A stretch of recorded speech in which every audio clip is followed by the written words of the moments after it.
Kim Chiu dinamayan si Paolo Abilino sa pagpanaw ng kanyang talent manager na si Leo Dominguez. Tinuturing din niya itong isang ama na humubog sa kanya sa showbiz. And bago natin yan pag-usapan mga kaibigan ko, palike and subscribe po muna and pahit na rin po ng notification bell. Maraming salamat po. Sobrang nalulungkot po at nagdadalamhati eto nga pong si Paolo Abilino sa pagpanaw ng kanyang talent manager na si Leo Dominguez. Nagbigay ng kanyang pahayag etong si Paolo Abilino na talagang kinagulat at kinalungkot ng Kim Pao fans. Sinabi ni Paolo, "I can't imagine having you a better manager. I'll never forget, be grateful to you." Isang madamdamin po na tribute ang inalay po ni Paolo Abilino sa namayapa niyang talent manager na si Leo Dominguez sa pamamagitan po yan ng isang social post po niya sa social media mga kaibigan.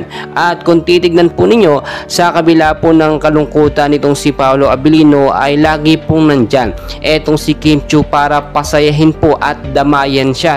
Hindi lang naman po si Paolo Abilino ang nalungkot, nandyan din po ang ilang mga sikat na artista tulad na lamang po ni Ogie Alcacid na talent manager din po niya itong si Leo Dominguez. Para sa akin mga kaibigan, sa ganitong sitwasyon po masusubok o talagang mapapatunayan ang pagmamahal ni Kim Chiu dito nga po kay Paolo Abilino. Itinuturing din kasi ni Paolo na ama na etong si Leo Dominguez na humubog sa kanya sa larangan po ng showbiz, kaya po talagang hindi may iwasan na sobrang maiyak at malungkot etong si Paolo Abilino. Ano man ang gawin po ni Kim Chiu ay hindi ganun agad mawawala ang lungkot ni Paolo, pero sa pamamagitan po na lagi lamang mag-stay si Kim Chiu sa tabi ni Paolo ay sapat na po, sobra-sobra na yun at may ibsanay lungkot na nararamdaman nitong si Paolo Abilino. Well mga kaibigan, nakikiramay po tayong lahat sa pagpanaw nga po ni Leo Dominguez. At syempre sa mga Kim Pao fans, wag na po tayo malungkot, nandiyan naman si Kim Chiu